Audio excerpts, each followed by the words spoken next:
Bienvenue sur notre chaîne Le Chemin la Destination où nous vous aidons et nous vous encourageons à avoir une relation encore plus intime avec Dieu en Jésus-Christ. Alors aujourd'hui, j'aimerais parler de sujet que je pourrais intituler « Déclarer ce que vous voulez ». Pourquoi j'ai choisi ce sujet? C'est un sujet qui m'a vraiment, disons, c'est une phrase qui m'a vraiment aidé au cours de ma conversion. Disons, beaucoup de bénédictions me sont arrivées suite à cette phrase aussi, suite à ma connaissance concernant cette phrase. Donc, et aussi, j'ai un témoignage à partager tantôt. Donc, sur ce, je voudrais dire quelques versets pour plus élaborer, plus expliquer ce dont je vais parler.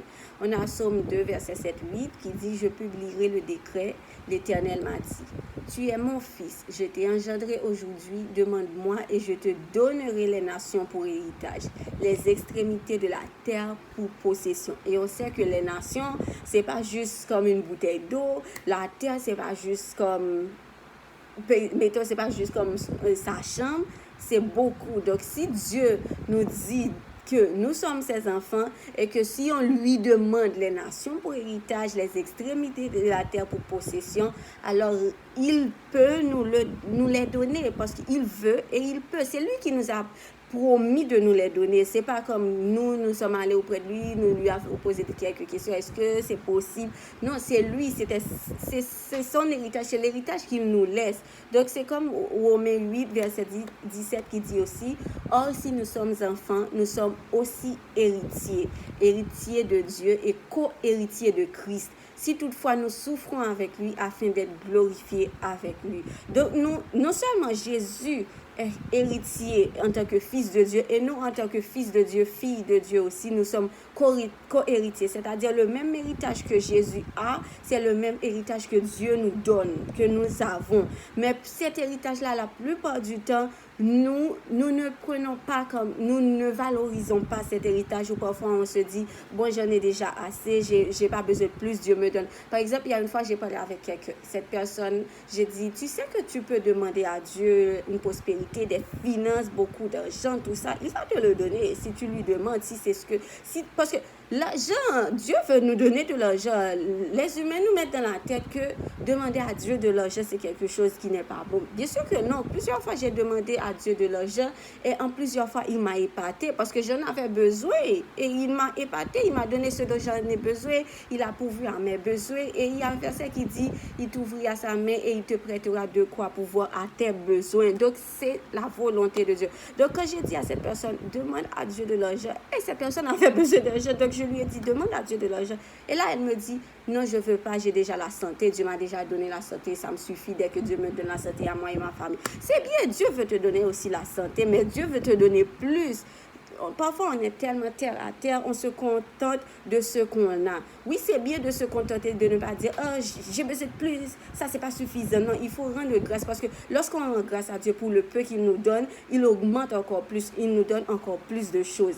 Donc, c'est pas comme rejeter, être ingrat par rapport à ce qu'il nous donne, mais il faut comme, même si tu le reçois, tu es reconnaissant, tu partages, tu témoignes, tu utilises ce qu'il t'a donné, tu ne le rejettes pas, mais tu peux demander encore parce que Dieu en a beaucoup. C'est comme quelqu'un, mettons ton père, il est riche, il est multimillionnaire. Si ton père est riche et multimillionnaire, est-ce que toi, tu peux être pauvre?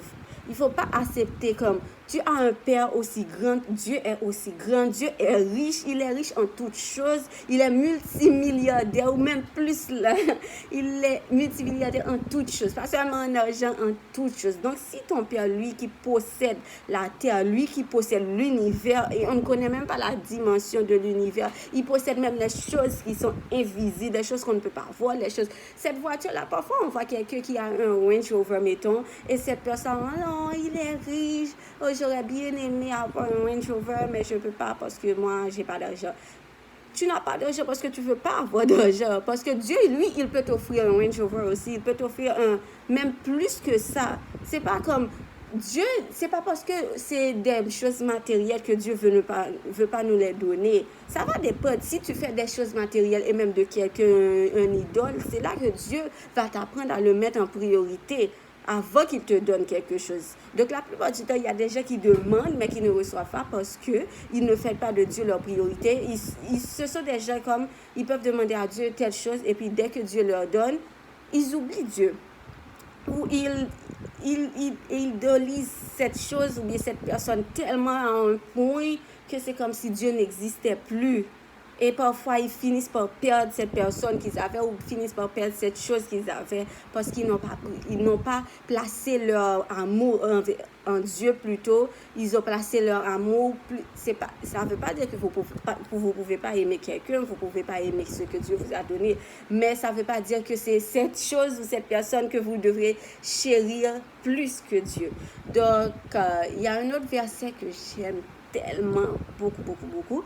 C'est le verset Matthieu 18, verset 18 qui dit « Je vous le dis en vérité, tout ce que vous lirez sur la terre sera lié dans le ciel et tout ce que vous délirez sur la terre sera délié dans le ciel. » C'est un verset tellement puissant et qui veut dire beaucoup de choses. Un verset peut avoir 1000 significations. Tout dépend aussi de l'épreuve dans laquelle vous êtes, tout dépend des circonstances, tout ça. Donc ce verset lié, c'est pas seulement comme...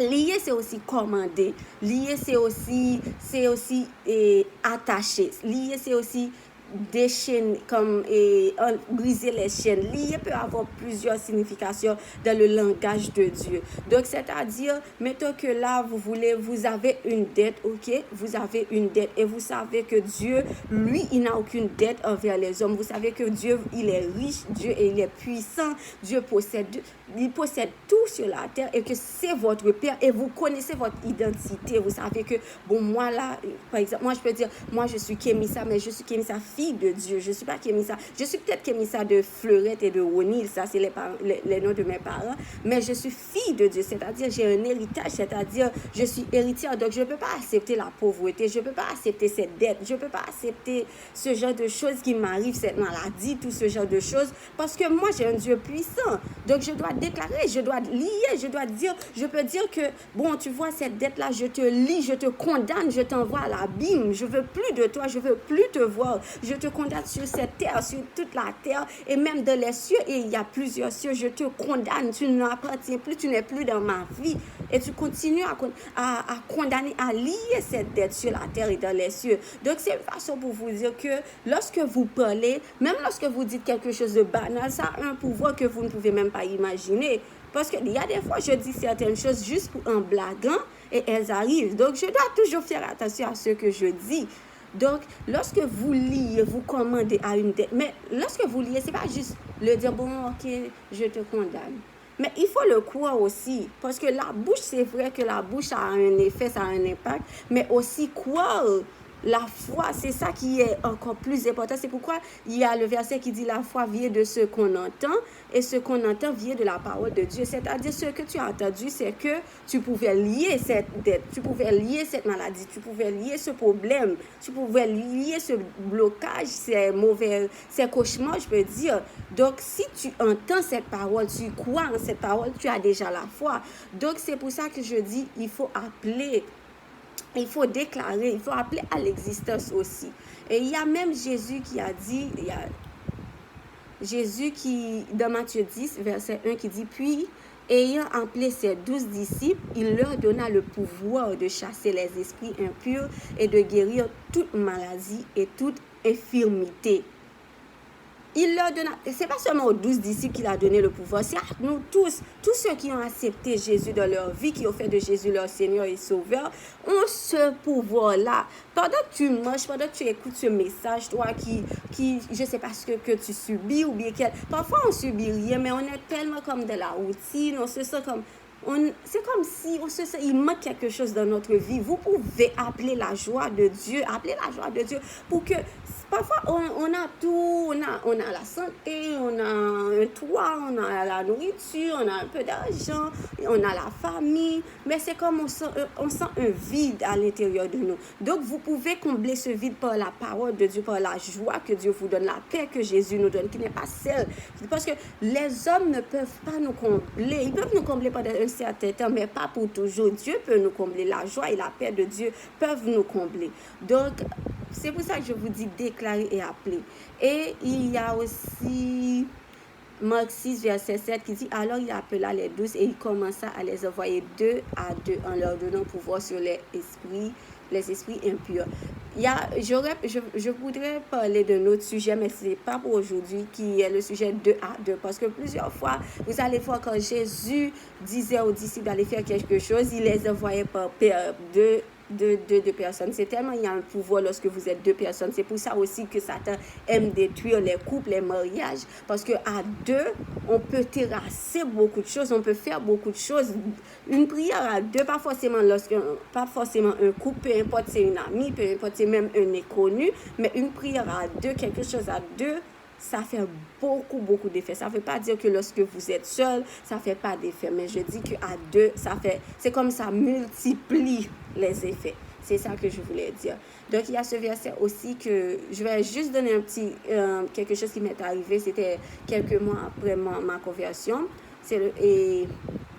Voilà, j'étais dans un rêve et voilà que j'étais en Haïti, là où je viens, mais j'étais dans mon ancienne maison parce que mes parents ont déménagé. Et là, je me voyais dans la rue, devant la maison. Et là, il y avait beaucoup de chiens qui couraient autour de moi, qui voulaient me mordre. Et j'avais peur. Ils ont commencé à me mordre, ils me griffaient. Et j'avais tellement peur, je criais et personne ne voulait m'aider. Et là, je voyais ma mère et je lui ai dit, maman, aide-moi, emmène-moi à l'hôpital. Maman, je peux pas, j'ai mal, maman, s'il te plaît, sauve-moi. Et puis là, ma mère ne voulait pas m'écouter. Et là, tout le monde me regardait et riait de moi. Et j'avais peur, j'avais mal. Et c'est là comme il y avait un ange, je ne le voyais pas bien sûr, mais j'ai entendu cette voix et cette voix qui me dit, pourquoi tu appelles l'aide des humains? Pourquoi tu t'intéresses aux humains? Pourquoi tu te laisses faire par ces esprits impurs, par ces démons, par ces chiens? Pourquoi tu te laisses comme...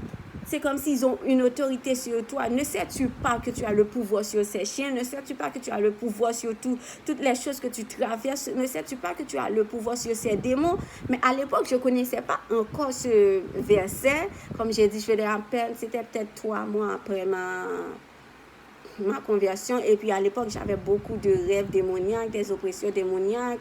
C'était vraiment l'enfer. Surtout, j'avais pas encore une connaissance spirituelle élevée.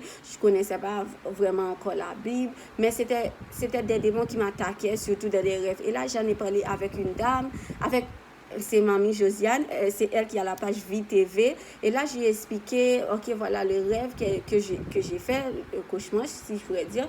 Et là, elle m'envoie ce verset-là, Luc 10, verset 19, qui dit, voici, je vous ai donné le pouvoir de marcher sur les serpents et les scorpions et sur toute la puissance, sur tout. J'adore le mot tout, là. J'adore vraiment le mot tout dans la Bible. Et sur toute la puissance de l'ennemi, et rien ne pourra vous nuire. Rien ne pourra vous nuire. Quand il dit rien, c'est rien. Il n'y a pas rien, mais ou il n'y a pas rien excepté. Rien, c'est rien. Point barre. Donc, c'est là, parce que ce verset était pratiquement la même chose que l'ange m'avait dit dans mon rêve. Et si je pourrais même pas dire que c'était un ange, c'était même Jésus ou Dieu. Parce que quand il a dit, ne sais-tu pas qu'il m'a dit, tu as le pouvoir sur ces chiens. Arrête de te faire voler. Donc, la plupart du temps, on se fait voler nos bénédictions, on se fait voler les promesses de Dieu. Même si on n'avait pas encore la chose, mais elle était là. C'est comme, vous savez que votre père est riche. Disons, un humain, vous savez qu'il est multimillionnaire, qu'il est riche. Donc, vous savez que vous pouvez pas manquer d'argent, vous pouvez pas manquer de nourriture, vous pouvez pas manquer de voiture, vous pouvez manquer de rien lorsque vous savez que quelqu'un est riche, a de l'argent. Donc, c'est la même chose avec Dieu. Si vous savez que Dieu possède tout, même plus que l'argent, c'est lui qui écrit les noms des couples, il possède le mariage, il possède tout, il possède les animaux. Si vous voulez un chien, il possède des appartements. Tout ce qui existe appartient à Dieu. Même s'il y a un pays qui dit, bon, ça c'est à moi, tu ne peux pas l'avoir. Même si vous voulez la résidence permanente appartient à Dieu. Le visa appartient à Dieu. Même si l'immigration dit le contraire, ils disent, oh non, tu ne peux pas. Peu importe ce qu'ils disent, ça appartient à Dieu. Tu peux pas me mettre dehors dans mon travail si Dieu ne... Si je perds mon travail là maintenant, c'est que Dieu a une plus grande opportunité pour moi. Tu peux pas me mettre dehors dans ce pays si Dieu m'a placé ici. Donc, tout ça, même si c'est écrit Canada, c'est écrit États-Unis, même si c'est écrit France, Tout ça appartient à Dieu. C'est l'Éternel qui doit décider pour moi. Ma vie appartient à Dieu. Mais les promesses que Dieu a pour moi, c'est à moi de les prendre. C'est pas à toi de me les donner. C'est pas à toi que je devais aller voir, supplier. Je peux déclarer, si par exemple j'ai un dossier entre les mains de l'immigration, je peux déclarer que ce dossier-là est réglé. Je peux déclarer si j'ai une dette, que cette dette est réglée. Même si je ne vois pas encore de... Je ne vois pas, parce que ça peut prendre du temps, des mois, voire même peut-être 1 an, 2 ans, 3 ans, ça va dépendre. Parfois, il y a des blocages, comme j'ai dit plusieurs fois. Donc, ça peut prendre même des semaines ou ça peut prendre même des jours, des heures. Donc, c'est pour ça que je vous dis de déclarer et d'appeler à l'existence, de déclarer les promesses de Dieu. Si vous voulez la santé, déclarez la santé. Et sur ce, j'aimerais donner un témoignage, mais je ne vais pas vraiment rentrer dans les détails parce que c'est... Je ne vais pas dire que c'est un peu personnel, mais c'est quand même personnel, mais je ne veux juste pas rentrer dans les détails. Donc, moi, depuis à l'âge de 6 ans, je souffre d'une maladie et à 6 ans, je n'avais pas encore toute ma tête, bien sûr. Sauf que je me souviens que ma mère allait souvent à l'hôpital avec moi. Souvent. J'allais voir presque tous les médecins. Ils me donnaient toutes sortes de médicaments, mais cette maladie ne voulait pas s'en aller. C'était pas normal. C'est une maladie. C'est pas une maladie. C'est une maladie un peu grave, mais en même temps pas grave. Ok? C'est grave parce que ça peut avoir de grandes conséquences. Conséquences, ça peut amener le cancer et d'autres choses encore. Mais c'est une maladie qui devait être guérie parce que quand j'ai pris des médicaments, j'ai pris tout ce que... j'ai pris toutes sortes de médicaments à cause de cette maladie. Mais ça ne guérissait pas. Ça dérangeait ma vie, toute ma vie professionnelle, ma vie sentimentale, ma vie financière, toute ma vie. Parce que cette maladie-là, c'était vraiment atroce et c'est une maladie dont je voulais pas trop en parler aussi parce que à la fin, comme...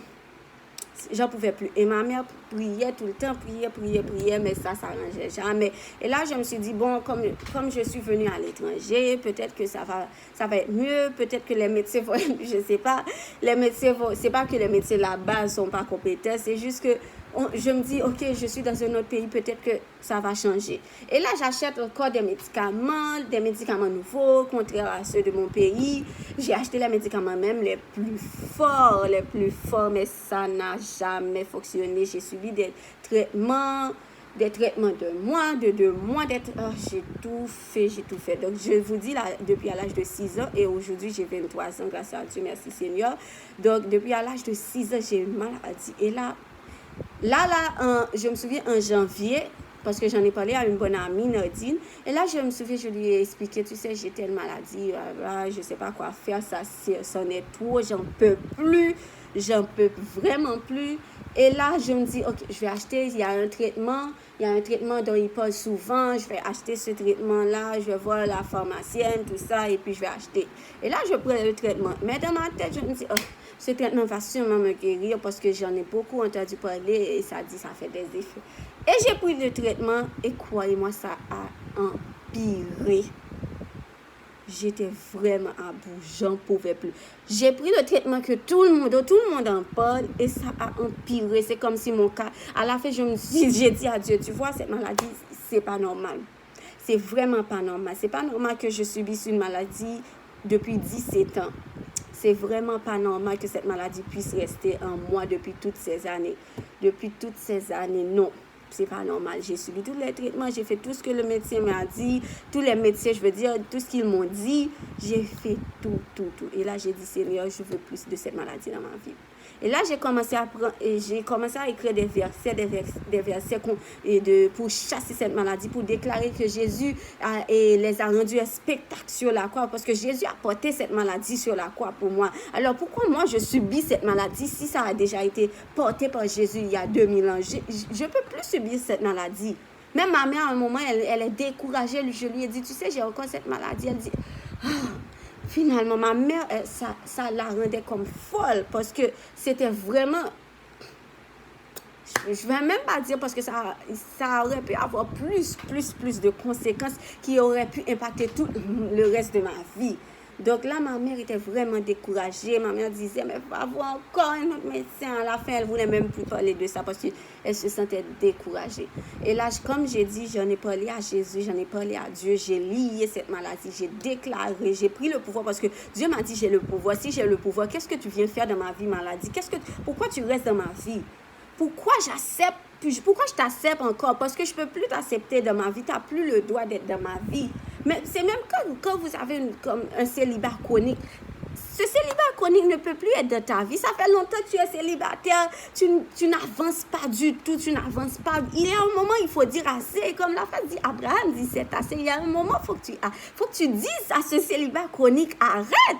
Pourquoi tu es encore dans ma vie? Faut que tu parles à ce célibat, faut que tu parles à cette dette, faut que tu parles à ce refus qu'on te donne tout le temps, faut que tu parles à cet échec, cette régression que tu subis tout le temps de ta vie, disons tout ce que tu subis de ta vie, toutes les épreuves, les choses qui sont tenaces, qui résistent.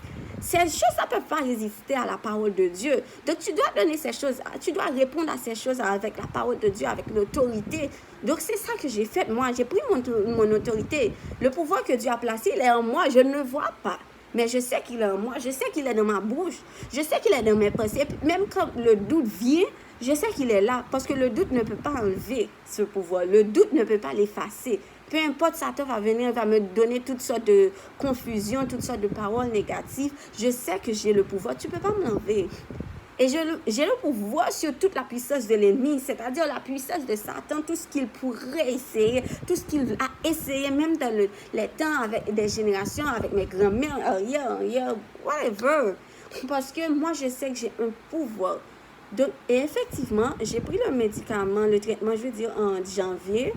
Donc, j'ai passé comme ça a empiré, mais dès la fin de février, après, parce que j'ai prié, j'ai déclaré, mais dès la fin de février, j'ai commencé à ne plus sentir de symptômes, voir de symptômes, tout ça. Mais j'y prêtais vraiment pas trop attention. Je me disais que peut-être ça allait revenir. Parce que parfois, je ne ressentais pas des symptômes pendant 3 jours, 1 semaine, mais pas plus, ça revenait. Mais là, ça faisait comme 3 semaines, ça ne revenait pas. Et là, j'ai été chez le médecin en mars, début mars, si je ne me trompe pas, parce que j'avais un autre problème aussi. Et là, j'ai été chez le médecin et là, je lui ai parlé de mon problème, tout ça, voilà ce que je subis depuis des années. J'ai vu tous les médecins, voilà. Là, je vois et puis là, elle me dit, OK, on va te faire des examens. Mais elle m'a demandé, est-ce que tu as toujours les symptômes? Et puis, j'ai dit non, ça fait 3 semaines. Et puis, elle m'a dit, mais peut-être que tu es guérie. J'ai dit non, je suis pas sûre. Peut-être, mais je ne suis pas sûre. Je veux au moins avoir une idée médicale. Et puis, c'est là que, parfois, lorsqu'on prie contre une maladie, il faut aller voir aussi un médecin. Ça ne veut pas dire que tu ne crois pas, ça veut dire que tu dois sceller aussi, comme tu dois avoir une preuve que tu es guéri, une preuve que le médecin, parce que les médecins, ils croient toujours qu'on est malade, tout autant que le médecin ne dit pas parce que Dieu a déjà dit que tu es guéri, mais tu dois avoir un papier ou bien comme une preuve qui dit humainement, qui dit mais il n'y a eu aucune trace de cette maladie. Et c'est effectivement, j'ai passé l'examen, tout ça, et puis elle m'a donné les résultats après 2 ou 3 semaines, et c'est là qu'elle m'a dit, tu n'as rien. Tu n'as absolument rien. Et là, à un moment donné, elle ne me croyait pas. Je lui ai dit, mais je sais que j'ai cette maladie, je sais. Elle ne voulait pas me croire au départ, mais et ensuite, elle m'a dit, vous n'avez rien. Vous n'avez rien, madame Kibisa, vous n'avez rien. Et j'étais vraiment en joie. Mais comme, j'ai pas voulu croire vraiment, mais en même temps, c'est comme si j'essayais de voir est-ce que la maladie allait retourner. Et là, on est en juin. Donc, depuis mars je peux dire même depuis février à aujourd'hui, j'ai jamais eu de symptômes. J'ai été guérie. Après 17 ans avec une maladie, j'ai été guérie complètement. Et je rends gloire et grâce à Dieu. 17 ans, ça a été 17 ans de souffrance. Et hier, je n'en avais pas encore parlé avec ma mère. Et hier, je lui ai écrit, je lui ai dit, je dois te dire quelque chose, j'ai été guérie, tel. Et là, elle disait, Seigneur, merci, Seigneur, qui a mis ça me faisait trop mal. Je priais beaucoup pour ça, oh mon Dieu, dis merci, Seigneur, dis merci à Dieu. Ça, oh mon Dieu, j'avais trop peur, parce que ça la rendait triste. Et moi, ça la rendait triste un peu, et peu négatif et moi, je savais même pas comment agir. Donc, Dieu m'a guéri de cette maladie. Et si aujourd'hui vous avez un problème, peu importe le problème, peu importe la situation, peu importe, même si c'est banal, comme j'ai dit, même si c'est une voiture que vous voulez, même si c'est quelque chose, vous voulez acheter, même si c'est un plat, par exemple, moi j'ai toujours voulu manger des huîtres. Donc, j'ai dit à Dieu, je veux manger des huîtres. C'est comme une fois, l'année passée, j'ai dit à Dieu, j'aimerais voir le bouillon dans ma vie. J'ai toujours vu le bouillon, mais c'était comme de haut. Et là, j'ai dit à Dieu, j'aimerais vraiment voir le bouillon dans ma vie une fois, mais comme dans le sol. Et effectivement, et ce qui est étrange aussi, qui a une coïncidence, et comme on dit aussi, le hasard n'existe pas avec Dieu, ce qui est étrange, c'est que pendant la même semaine, je disais, Seigneur, j'aimerais vraiment voir le bouillon. Quand est-ce que je m'y attendais pas vraiment parce que déjà là où je vis, c'est pas facile vraiment de voir le bouillon. J'ai jamais vu le bouillon à part cette journée-là depuis que je vis au Canada. Donc là, c'était cette journée, il y avait tellement de bouillon. J'étais tellement heureuse. Déjà, j'avais passé une mauvaise journée ce jour-là. Donc, j'étais tellement heureuse. Je voyais que même Dieu comblait même mes petits désirs, des désirs comme... C'est comme une folie, là, une envie. Ce que les gens appellent folie, des désirs comme qui sont vraiment banals. Dieu, il regarde pas.